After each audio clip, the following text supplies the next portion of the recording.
Welcome to Normalize the Conversation. I'm your host, Francesca Regular, and today I'm joined by a psychotherapist, coach, and trainer, Dr. Victoria Grinman. In this episode, Dr. Victoria unpacks post-traumatic growth, how it differs from resilience, and why progress is always possible. She answers all my burning questions, leaving me with renewed hope. Thank you so much for joining me today. Before we begin, I want to check in. How are you really? I love that question because the really adds a little something special towards the end. I'm doing really great today. It's a Monday and I started off my day with a big celebration, celebrating my friend's son's bar mitzvah. So it was like stepping into light this morning. But I think it's a great question because I think about it a lot. There's so much going on in the world. And so I certainly have feelings and thoughts and experiences about that. But in my small little narcissistic bubble that we live in our own little private lives, I have to say, I feel very blessed. And so the juxtaposition of both has that question, how am I really feeling really important? I'm doing okay. I'm doing good. Thank goodness. That sounds like the most amazing way to start your week, first of all, celebrating the bar mitzvah. Oh, I love that for you. And yes, it is so kind of hard balancing it with everything that's happening in the world. So you have kind of your own personal life where sometimes it's really good and things feel good, but then everything happening in the world and it kind of offsets that really good piece once you turn on the TV or you check your phone, you check social media and you see everything that's happening, you kind of come out of your bubble. And for me, that's been really difficult. Yeah. I think it's a good thing to acknowledge because it's a dialectic. It's a dialectic of, two very, very different things that can be true at the same time. And I think that one of the things for me has always been being on this journey of holding both at the same time. And recognizing that both can coexist, where you can be doing really well and also acknowledging all the things that are really difficult to conceptualize that are happening around us. And then the question always becomes, how do we balance all that? Which I think is the human condition on this earth. It is. And it's something I think I was very ignorant to until maybe I think about 6 years ago when I realized the world wasn't as like exciting and easy and fun as I thought it was. I think that's just living in my own bubble growing up. And everyone around me was very much the same, and everything around me was happening the same. And then I ended up really struggling in college in the psychiatric unit. I realized that not everyone had access to treatment and support. I learned that there were so many things happening that were setting people up for failure and not success. Realized I guess that I had to learn what was happening in the world and then try to balance what I was feeling with that because the more I learned, the more helpless I felt and powerless. And then I would slip more and more into these depressive episodes and these kind of panic attacks, having to learn how to recognize, acknowledge, offer support and resources when I can and where I can, and then also care for my mental health at the same time. Mm-hmm. It's a big feat. It's wonderful you've been able to do that. And so with such grace. Slowly learning. And that's the thing, it's all a process. But I'm really excited for our conversation because this week I started therapy again, and I found a therapist that specializes more in trauma because I went through a lot and didn't recognize it as trauma register in that way until a new psychiatrist was like, Francesca, you need therapy and you need someone from a trauma-informed lens. And I think for so long, the messaging around me was just be resilient and keep going. And I had never heard of the term post-traumatic growth until we spoke on the phone. So I'm really excited to learn more about what that is. Sure. And I think it's become more and more out there conceptually. And I'm really interested in talking about it in a way that is more applicable. It's like you hear about a theory or a concept and you're like, that's cool. Thanks for the definition. But also learning how to actually help facilitate post-traumatic growth in our own lives or, as a therapist in the lives of our clients is really important. Um, but yeah, so there, I guess there's so much to say, but so we hear a lot about resilience. And I think, as you just said, you've heard it a lot, right? We want to be resilient. And actually, in the beginning of my career, I worked a ton with younger kids, and resilience was the most important thing. We need to make sure that our children are resilient. We need to make sure that the community is resilient. Resilience, is very important. And what is resilience? It's the ability to bounce back, right, to a previous state of being after a trauma. So if you can imagine, there's a person living their life, pluses and minuses in their life, but they're living their life, and then something happens, or a cumulative effect of something happens, and they go through this dip in their functioning. There are different outcomes that a person can have, right? And one of them is succumbing to what's happened with some impairment. And that's a very simplified way of talking about what happens when we experience what we as clinicians call post-traumatic stress, right? Post-traumatic stress disorder, diagnostically. And that happens quite often. And then the other outcome that can happen is the person's has a dip in their functioning, and then they experience resilience. And resilience is getting back to baseline. So this is wonderful. We've wanted resilience as an outcome for a lot of people that we work with, that we see. And post-traumatic growth is a term that was actually coined by these two guys, Tedeschi and Calhoun, in the early 90s. And they were working with veterans, and they noticed that in the stories of these veterans, there was this phenomenon that they were talking about that was different than what they had heard about before. So there were a lot of people talking about trauma, but these veterans were also talking about this growth that they were experiencing. And the rest is history. So what is post-traumatic growth? It's under the same umbrella as resilience, but to make it really simple, it's not the same thing. Post-traumatic growth is another outcome of trauma, possibly. And it's the growth or benefit finding that a person or a group of people can possibly experience, not because of the trauma. So it's not because of a death. It's not because of the breast cancer. It's not because of the experience, horrible experiences that people go through. It's not because of the natural disaster or a rape, right? All of these traumatic experiences, but because of the struggle that someone goes through after the trauma. So PTG actually requires us to have experienced stress in order to achieve it. I think it gives a lot of hope, just the terminology, by the way. It's like that acceptance that the trauma happened and the journey is not going to be easy. There's going to be stressors, they're going to struggle through it, but something good and beautiful can come from it. There can be more, I guess, a deeper relationship with yourself and with others. There can be purpose and action and power that comes out of it. And for so many people, I think trauma feels so paralyzing and like it's never going to get better. You're going to be stuck like this forever. So to know that there is possibility is just, I think, the most incredible thing.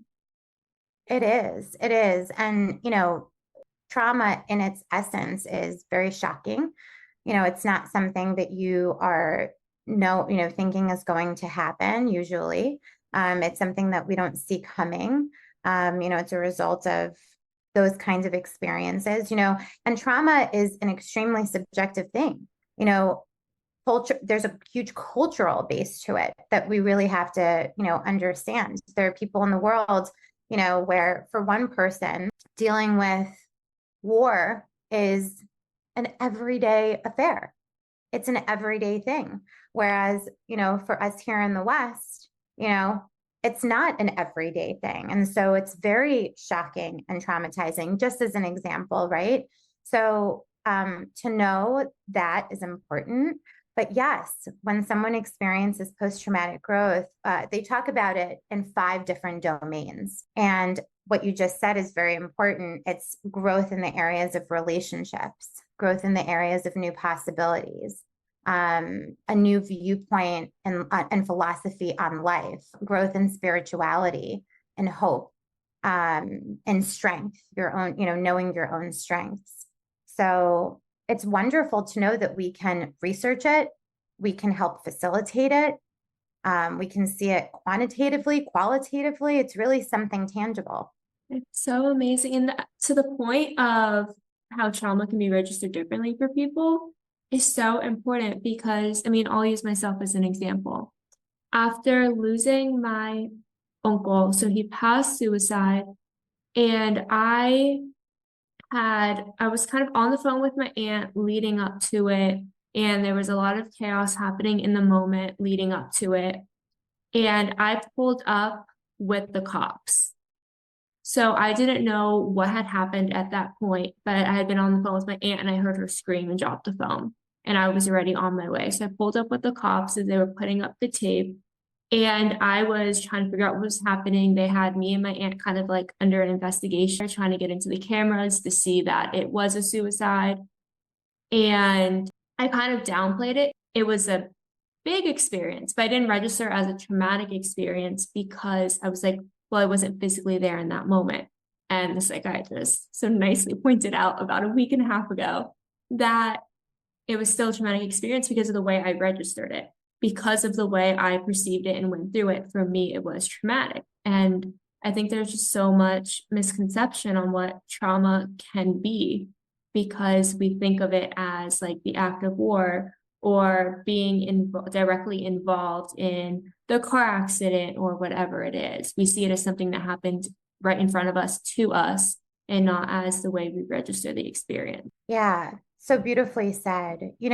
And it's important to know that it's different for everybody, right? And the practitioner that you're working with is obviously trauma informed and understands that it's a very subjective experience. And we, as practitioners, have to be really careful about that because we are human beings. Like I'm a human being in my house, my dog's behind me, like we're human beings that have our own biases. We have our own life experiences. We have our own, cultural base and foundation and thoughts. And so when we're working with someone, it's important to know where are they coming from? How are they experiencing it? And also just to understand the basics of trauma, Fran, because, sometimes let's take loss, for example, which is grief and loss, which is a very, very big topic. Sometimes a genuine, authentic response to loss doesn't happen for weeks to months after the loss. So oftentimes when I'm working with parents, for example, who have children who've experienced a significant loss in the family, they'll say things like, oh my gosh, my child will, if the child is really reactive in the moment, right, very soon after, oh my gosh, they'll never be okay. Or if the child is not reacting and just kind of going on with life seemingly, oh my gosh, my child isn't grieving appropriately. But if we are a little bit more trauma informed, not that we all have to be researchers and practitioners, but really understanding a little bit more and giving space for people to have their experiences and see where they're at rather than where we think they should be, we'll find that we give, more latitude for people to really explore what's happening, what they might need, for healing. It's on its own timeline. That was a big thing with my younger cousins. So when their dad passed, one of them, there's two daughters, and one of them was very kind of heavy reactive from that very moment. And one of them was kind of like numb and shut down and just didn't really acknowledge it or anything happening around her. And grieving for her looked very different. And it took a little bit longer for it to turn from kind of that quiet isolation to talking about it and being able to cry in front of people. So I think it's so important to recognize, kind of like what you're saying, it looks differently for everyone if we're not talking about it and not able to kind of validate everyone's experience. It makes people Mhm. they're grieving wrong. And then there's this timeline, and everyone talks about those 5 stages of grief. And when it's not going in those 5 stages, like people tell you it's going to, it's like something is wrong with me. Why can't I get through this in the way that I'm supposed to, according to what society has said? And that's another thing. Unfortunately, the 5 stages of grief are not pertaining to grief in general. They were pertaining to the 5 stages of someone dying. And so, what happens a lot of the time is we take what sounds good, or what sounds like, okay, we can put it in a box. We can kind of like label it, and it feels really good because, it's giving us some direction. And we kind of extrapolate it to every traumatic experience or point of loss and grief. And a lot of that is because we want some certainty. We talk a lot about that. We want some certainty that we'll be able to get through it, that things are going to be okay again, that we can get back to where we were, right? But with this post-traumatic growth journey, it really is a journey. And what I love about what you said is that even in my own research, people, not at the end of their journey, because I would imagine that they're still on their journey, but their lives were even more beautiful than they ever thought that, they could be and ever imagined. More deep, more meaningful. So it's not like they started with beautiful and they ended with beautiful. They started with beautiful, went through something very, very hard, and then wound up with something even more extraordinary. Do you find that when people kind of go through that post-traumatic growth, really looking at rediscovering who you are and entering a different path? That's a great question. So post-traumatic, so let's just talk a little bit about the tenets, some of the things about post-traumatic growth. Not everybody experiences it. So let's go back a little bit. When we talk about like resilience and post-traumatic growth, when you look in the literature, resilience is studied in a couple of different ways. One way is resilience as a characteristic. Like Fran is resilient, right? Like Fran as a person is resilient, like as a characteristic. But resilience is also studied and talked about as an outcome. Like Fran is resilient, as an outcome of something. Post-traumatic growth is an outcome. And it takes a very long time. So post-traumatic growth actually develops over time. It's not something that, in a month or in 2 months post-trauma or something like that. So what it requires is a lot of introspection, a lot of questions that you're asking yourself, because you have to remember, and in the population that I studied, in my research, it was parents who have children who were diagnosed with autism. And so I spoke with these parents who had young adults on the spectrum, and they spoke about their journey of going through all of the points of trauma that they experienced, And so over time, yes, you ask yourself questions like, why me? Why this? I didn't expect this. Can I even do this? People start to question what possibilities are for them, because they saw their life one way and now it was going another, and they had to reimagine their entire world. People go through, I'm talking about just my population now, but there's so many, divorce, a change in your marriage, having a child you never thought you would have, for example, so you reevaluate so many things. And the interesting thing that I found, Fran, was there were parents who self-described before having their child as introverts. They didn't really love people. Like they loved their career, they had their life plan. And then they had a child that they never thought that they would have, with needs that were so different than what they were, thinking they would have to take care of. And by the time I spoke with them as the researcher, they were heads of schools for children with special needs. They were advocates in their community. Some of them, most of them became counselors, coaches, lawyers. One went back to school. And this is process, like, I mean, this is across different continents. I had people in different countries that were in my research. So when you look at this, you say, wow, a person that didn't tolerate people at a dinner party became one of the biggest advocates in her community to this day. And all, like it's like an inside out transformation. People became more spiritual, people became less religious, more religious. People just found themselves in positions they never thought they would be, all because of the journey of going through what they went through in their parenthood. I'm learning a lot. And I think it's really amazing how it is all about the journey and where it takes you.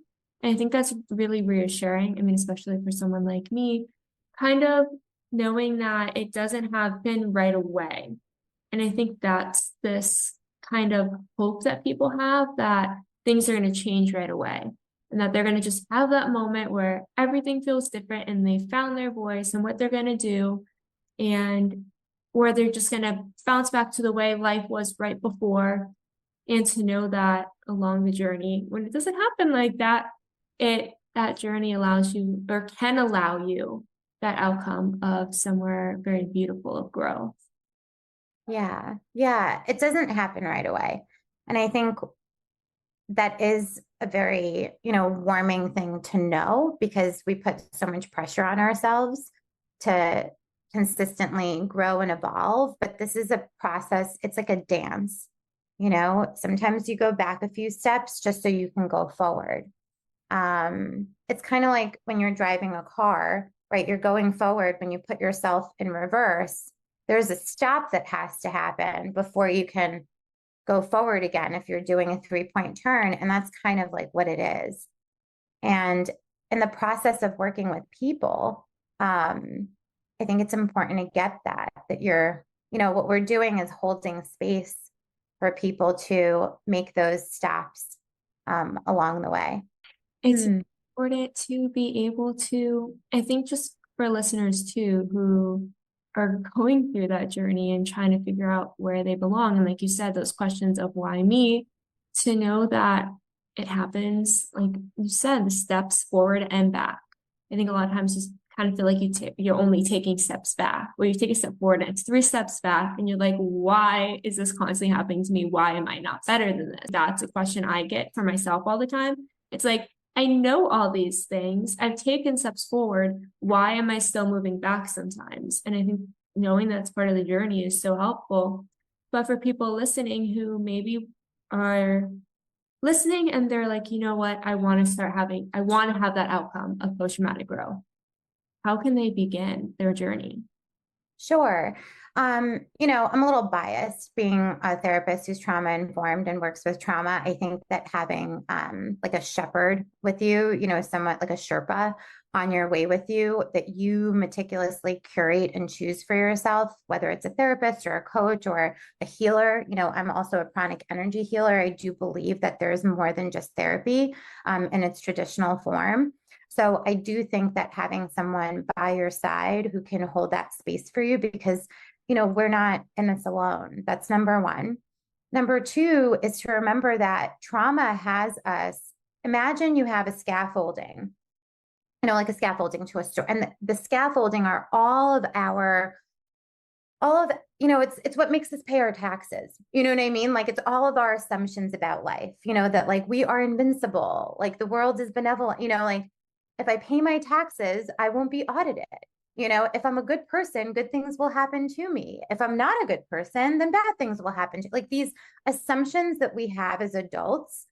And there's a great book that was, on the bestsellers list years ago called When Bad Things Happen to Good People, because it talks just about that, like when that scaffolding, the thing that like the skeleton that keeps us up straight in society, right, in our lives is crashed down, which is what trauma is. It literally exposes us to the stark reality of our existence. And so trauma has you ask a bunch of questions like, why me? What is this about? Like, what, it has you question everything from God to what you've been told. And I guess for people to know that that's very normal. And I don't mean normal like, on some form, it's normal or not normal, but it's a very normative experience when everything you thought is now, you know, erased or completely, demolished by this event or, tragedy or compounding impact of something. So I think to know that these questions are normal and to do that work internally, that thing you just described, where people have a hard time crying or being vulnerable, all of those things are defenses, right? Why? Because our body and our brain are so incredible and amazing. It's there, our nervous system, it's there to keep us alive. It's fantastic. And all of us are like these beautiful, unique humans, and we all have our way of staying safe. But the challenge comes when we want to adapt to a different life, obviously, post trauma. And those ways of being don't necessarily help us either adapt or grow in our relationship with ourselves or with the people that are closest to us. So, what there is to do is to recognize that not only do we have to take care of our thoughts, and I say this all the time when we talk about PTG, post traumatic growth. Post traumatic growth is about meaning making, it's about rewriting a story, it's about rewriting a narrative. But you can't do that without appropriately taking care of the vessel that keeps you functioning on this planet Earth in the physical form. And it's what Bessel van der Kolk talked about in his book, The Body Keeps the Score, right? Great book, father of trauma. I mean, he, is a really, really wonderful book. And so many after him, and before him talk about the physiological impact of trauma. It's so important to recognize that our bodies have a very unique way of getting in the way of our healing, so to speak. And it's our job to slow it down and to take the necessary steps to really start with where we're at and learn how to become aware of the triggers, become aware of how our body is responding, be gentle with ourselves, seek out that support somatically with our bodies. And for different people, different things, dancing, somatic exercise. I mean, there's so much. The trauma, realm is really big. And to do that cognitive restructuring at the same time, because that's what post-traumatic growth really is about. I'll save you the details of the model. We're not going to go into that. This isn't that kind of talk, but that's what it's about. It's about turning what we call automatic thinking, like, oh, why me? Oh, I can't believe this happened to me. Oh, I'll never be this, like this automatic thinking that happens, into more deliberate, intentional thinking and narrative meaning making. And that requires the marriage of trauma work and the narrative work at the same time. Okay, this felt so validating for me because that's exactly where I started with the why me and questioning, I guess, God and the universe and how could this happen? And really just breaking the relationships I had with the idea of what the world is supposed to be. Right? I was always taught if you do the right thing, then you're going to end up on the right path. You're a good person, good things are going to happen. You're bad, bad things are going to happen. There's reason for everything. And I took that as it would be a good thing all the time. And it was very difficult when all of that shattered. And I felt like I lost meaning. I feel like I lost who I was in the process of it. And then being able to see that maybe I am taking some of these steps. So this is very like reassuring for me that I am starting to rewrite this story, but also paying attention to my body. I did neurofeedback therapy in the beginning, which really helped me learn how to regulate my breath with my heart rate and my thoughts to be able to recognize and get in touch with what was happening in my body and in my mind because they were so disconnected. I guess it's not something we talk about much, especially growing up. So the age of 20, I was very confused on everything. And that really helped me understand how they go together. And then being able to find ways for me, something I really like is taking long walks. And whenever a negative thought enters into my mind, I try to question it a little bit. What if that wasn't true? And then my walk becomes like this new story in my head of what life would be like if it wasn't true. And that's really Mm. helped me kind of go from that place of just pain to try and find purpose with the nonprofit, with conversations like this, and hopefully some hope for other people. Hopefully, yes. This is at such a young age, Fran, and I say that just because I'm 20 years your senior, and so I look at you and I think if more people, right, had the courage to use their voice and their story in such a beautiful, genuine, and vulnerable way. And, nobody's perfect, right? So I know that you must have vulnerabilities, you must have, questions. There's no perfection here. But I want to acknowledge how important the sharing of the story is because one of the most beautiful things is when somebody can see themselves in you. And that helps us not feel alone. And when we don't feel alone, we don't always have to know where the journey will lead, but we know that we're not doing it by ourselves. We're not, in this dark place by ourselves. And there's someone there. I tell my clients sometimes, but I certainly tell the mentees that I work with when we work on private practice building, and I consult with them.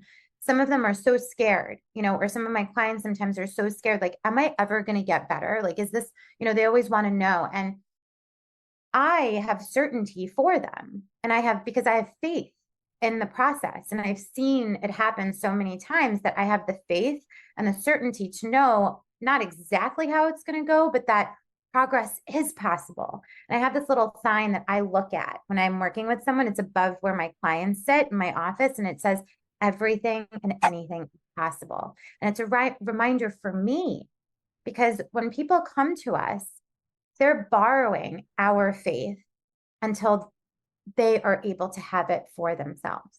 That's always been the goal for me with working with folks is I want you to, it's okay if you want to come to me like every month and every, whatever, like we could do the check-ins too, but the goal is always to have agency enough to really lead yourself. It's self-leadership that I think creates, communities that work. If people are able to really take responsibility. And I don't mean that in a derogatory way. I mean that in an empowering way. And so if everyone had that sense and that courage to be a leader of themselves like this, like you, I think we'd be in a better place. It's so important to be able to, I think that moment where I rediscovered a tiny bit of hope. Mm. It's totally accidental, by the way. It was just trying to create these like worksheet guides for myself to like survive in that moment. And then creating these cards for myself for those moments where I felt like I didn't want to survive. And then that turned into, oh, what if someone else had that too? And sending it out. So it became that like accidental. And then once I found a little bit of piece of hope, I think that gave me permission for myself to want to find more things that could help me and become more in charge of my healing and my recovery, still going to a therapist for years after, but being able to also show up for myself and find what worked for me outside of the therapy room. And that started to change a lot. But what I love the most that you said is that progress is possible. Because I know for so long it felt like it wasn't. And sometimes still today it feels like it's not. So being able to remember that, totally using that with my clients. But Mm. that was just so everything you said was so empowering, so invalidating, so validating. I'm so grateful for you coming on this podcast today, talking with me, and honestly teaching me so much. Yeah, well, thank you for opening it up because it's really about turning your test in life into your testimony. And it's really, really beautiful, So, and post-traumatic growth is something so accessible. It really, really is. And this is the most important, and here's the nerd in me. The coolest thing about PTG is that it's not it's like I'm a photographer, and so I always think in like visual terms.